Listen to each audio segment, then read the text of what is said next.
Congress party చేతులు ఎత్తేసింది. కాంగ్రెస్ ప్రభుత్వం చేతులు ఎత్తేసింది. కేసీఆర్ ప్రభుత్వాన్ని అప్పుల్లో ముంచెత్తేశాడు. లక్షల కోట్ల రూపాయల అప్పులు చేశాడనే కదా చెప్పుకుంటూ వచ్చింది. వేల కోట్ల రూపాయల అప్పులు చేసేసేది కాదు, లక్షల కోట్ల రూపాయల అప్పులు చేసేసాడు. దాదాపు 10 లక్షల కోట్ల రూపాయల అప్పులు చేశాడు అని చెప్పినే మేము ఆ స్టాండర్డ్ చేయగలిగిన సత్తా కాంగ్రెస్కు ఉంది, మేము చాలా బాధ్యతగా ఇచ్చాము అని చెప్పుకొచ్చారు. అప్పుడే నేను చెప్పాను 90,000 కోట్లు ఏమో అప్పుతో కదా ఇచ్చింది, అప్పు చేయకుండా ఇవ్వడం ఏంటి అన్నటువంటి.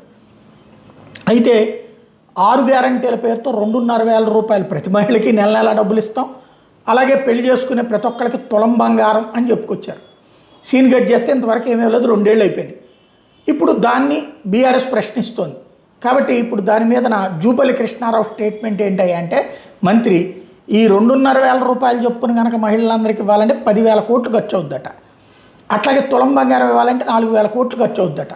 మీరు 75,000 కోట్లు అప్పులకి కిస్తీలకి జీతాలకి వీటికి కట్టడానికి సరిపోతుంది, మరి ఇది ఎట్లా ఇస్తాం అన్నటువంటిది అడుగుతుంది. మరి ఆ ముక్క ఇంతకుముందు నువ్వు హామీ ఇచ్చేటప్పుడు ఉండాలి కదా, ఎంతకంటే ఎక్కువ చెప్పారు కదా అప్పులు, ఎంతకంటే ఎక్కువ చెప్పి అప్పులు అప్పుడే ఇస్తామని హామీ ఇచ్చారు. ఇప్పుడు ఇవ్వకపోగా ఈ స్టేట్మెంట్, ఇదే విచిత్రం.